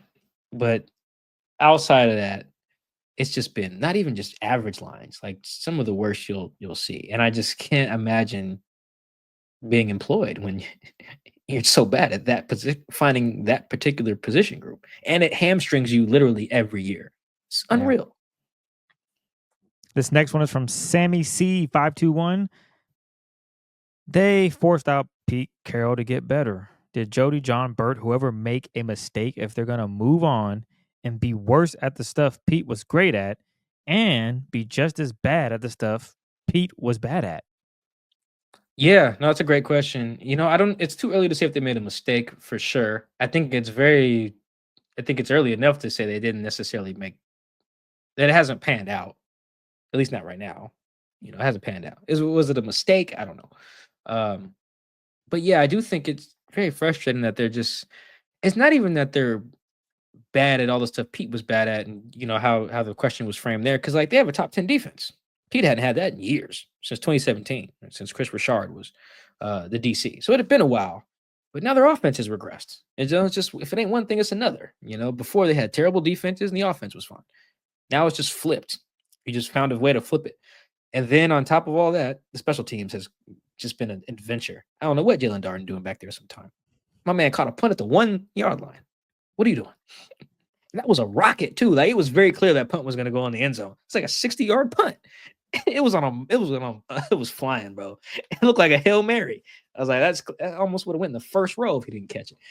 I was like, yeah, it looked like he was gonna go in the first row. Couldn't believe it. So yeah, I don't blame Jason for missing a 60-yarder. That's not what I mean by special teams. But the fact that they had to cut both their returners the same week shows you how the mighty have fallen. And yeah, I think this was the risk. This is why the people who were in favor of keeping Pete, this is exactly it. Just so you hired someone else to take a roundabout path to being the same team, if not worse, So yeah, I don't know if they made a mistake. I think it's too early to say that, but it doesn't feel like it's hit.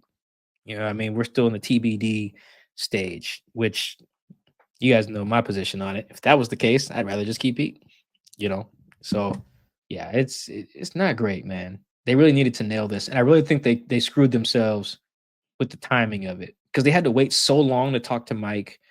Everyone else got hired. So then everyone's staffs got hired. So you put Mike in a bad spot, with trying to find coaches. Because it's not his fault he don't have a big Rolodex of coaches, and that really hurts. That's how you end up getting the special teams coordinator who hasn't done this and OC who hasn't done this. So that part, I think you can kind of already say that was stupid. The timing of it, just they hurt themselves there with that. But otherwise, yeah, I think it's too early to say it was a mistake. Because I do think Mike can be a good coach. But this year, it makes sense that he's just a different version of what Pete's teams were the last 2 years.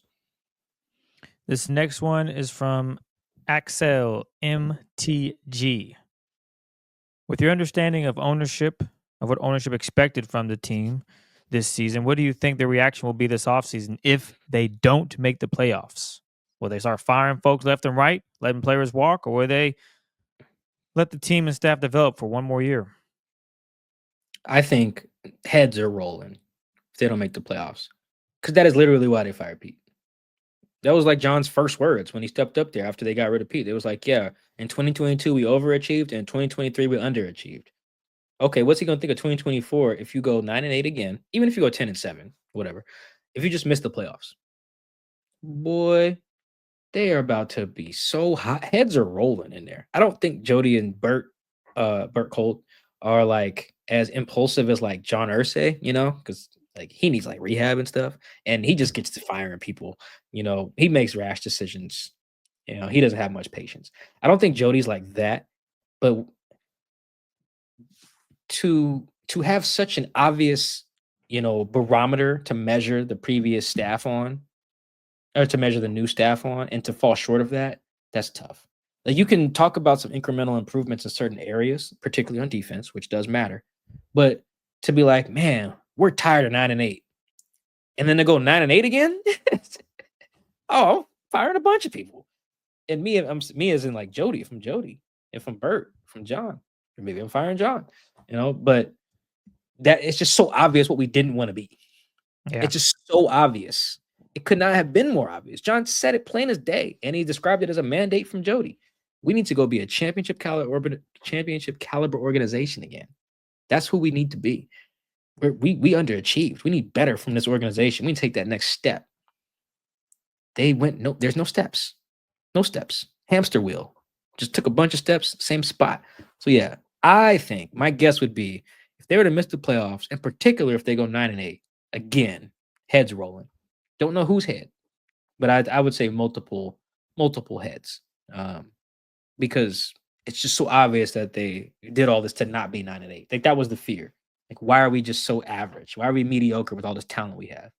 And they're going to be literally likely asking that same question 12 months later.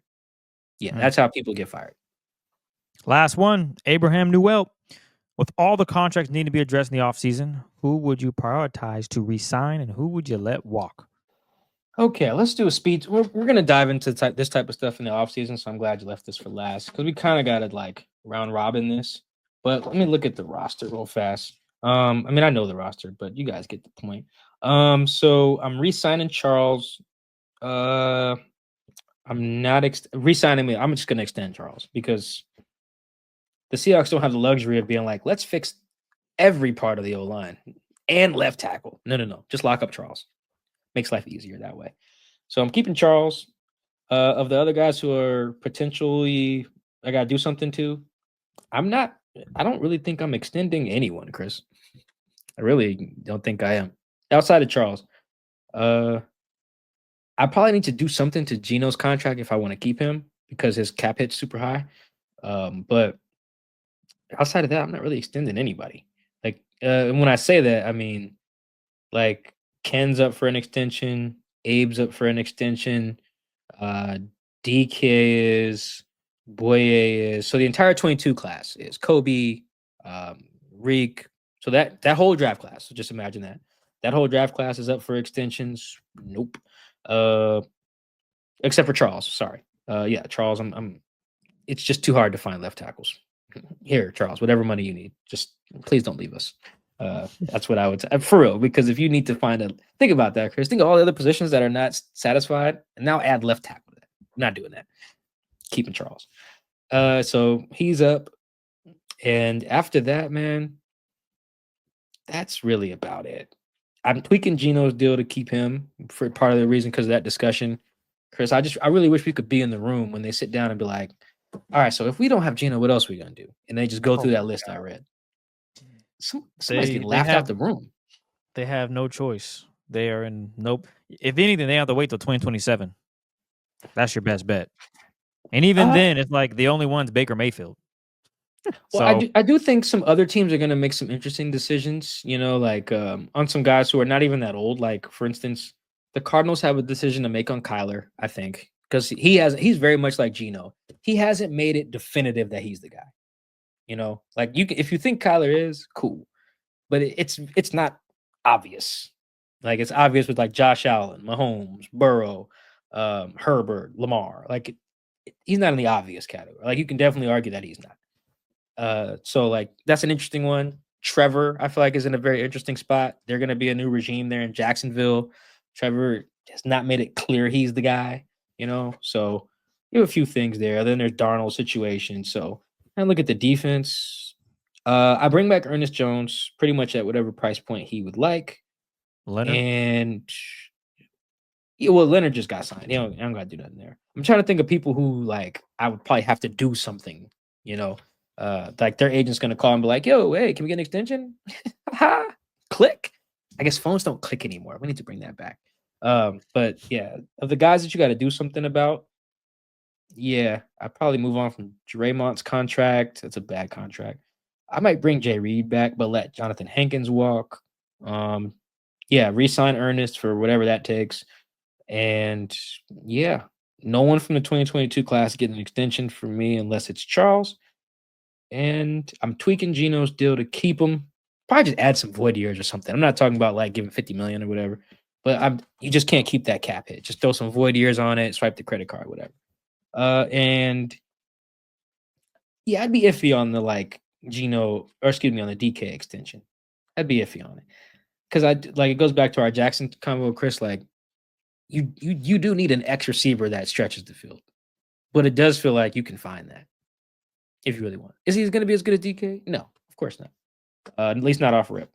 But the going rate for receivers right now, if he's coming to me asking me for like whatever Tyreek Hill makes, that could get tough. I might just let him play that out. Maybe even play the tag game or something next offseason. So yeah, I'm tweaking his deal, maybe a couple other deals, but yeah, only person who I'm like, I'm willing to throw you a new bag is probably Charles and Ernest. That's probably about it. Did I miss anybody? I'm thinking of? I'm looking at it. No, I don't. End in 2025? No. Yeah, I mean, yeah, you could extend Boye if you want, but I don't really feel like you need to do that. Like when I say extend, I'm thinking like market resetting deals. Like if you want to just lock some guys up on some team friendly stuff for sure, but some of these guys don't have any incentive to do that. Like if you're Boye, why do that? You know, if you're Abe and you're going to take something like nice, cool, you can maybe give Kobe like a cool deal, you know, like you gave Brian Monet a couple years ago, I guess, if you want. Stuff like that is fine. But like in terms of stuff that's really going to move the needle, yeah. Anyone who's an unrestricted, I'm probably letting walk except for Ernest. And then of people who need a new big bag, yeah, probably just Charles. Sorry, Seahawks fans. Not only are they not making playoffs, Mike said Charles Cross, the only one getting that extension. So you're going to have a new look roster. Guys are going to get paid, but it won't be as many as you think. So that'll be interesting to see how this season ends because my goodness, I've already predicted they ain't making the cut. Yeah, you All right? got the nail in the coffin already. Yeah, and if they do make it, they're gonna get bounced in the first round anyway. So that's gonna just be like, oh, cool. You think they would? Oh yeah. Oh yeah. Unless they play Atlanta or something, that would be like, oh yeah, they beat the Falcons with Michael Penix. Woo! But So at this point, it would probably be the 3 playing Green Bay. in Green Bay, yeah. No. It'd be in Seattle. You have to win the division. That's the only way I can get in. So you basically get a my rematch of the apologies. Green Bay game. Yeah. Yeah, they're not. No, the Rams are gonna win Saturday, so playoff hopes are down to like 1%. Well, let's say they got in though. That's the scenario I wanted to focus on real quick. They get packed up again by the Packers. Oh, okay. Fair enough. Josh Jacobs, they run the same thing they did last week on Sunday Night Football. They do again. Hey, Josh Jacobs, you're gonna give you the ball the first 13 touches of the game. Do your thing, bro. No, yeah, I don't know. I'm not really sure what would happen, but yeah, I mean, I'm not in a place to disagree. I guess I don't think I'm like today's not the day to be like, yeah, they'd win the rematch. Like it's definitely not the day to make that case. Maybe tomorrow. I'd bet Jair Alexander will be healthy by then. So yeah, doesn't suit well for them. Yeah, no. Hey, no disagreement here, man. This is not the day. Not the day to be disagreeing with that. We appreciate all the love and support you guys rocking with us for another episode of Seahawks Man to Man. It's a crazy week because the Seahawks play on Thursday Night Football. Mike said that we'll have one big thing for you guys, and then we just get ready for Thursday Night Football pretty much because between that, it's just Mike's going to be writing a bunch of stories. It's a busy week. So we'll give you guys one big thing, and then we'll reset the podcast Friday with a new episode of the post-game show. Mike, is there anything you want to add before we get out of here? Yeah, thank you guys for all the questions, the love on Blue Sky, Twitter, everything. That's why the show is longer. We took every question from everywhere because we know you guys be upset. Your team lost. It's the holidays. You want to be happy. You're not happy. I understand. I'm a Coug fan. I'm pissed. So I get it. I'm right there with y'all. Just as bad as the Seahawks sticking it up, the Cougs are probably getting screwed more than any team in college football. So I understand. I'm with you. I'm hurting too. All right. So we appreciate you guys spending your hurt time with us. We love it. Like Chris said, we'll catch you one big thing. We'll probably drop that on Christmas. Yeah, drop that on Christmas. And then we'll come back with a post-game show dropping Friday. Thank you for rocking with us. Like, subscribe, YouTube, Twitter, Blue Sky, everything, Instagram, TikTok, whatever. Follow us everywhere. You guys know where to get us. So appreciate the love. We'll catch you guys on Christmas. Enjoy the holidays. Don't let football ruin your week. Catch you next time. Peace.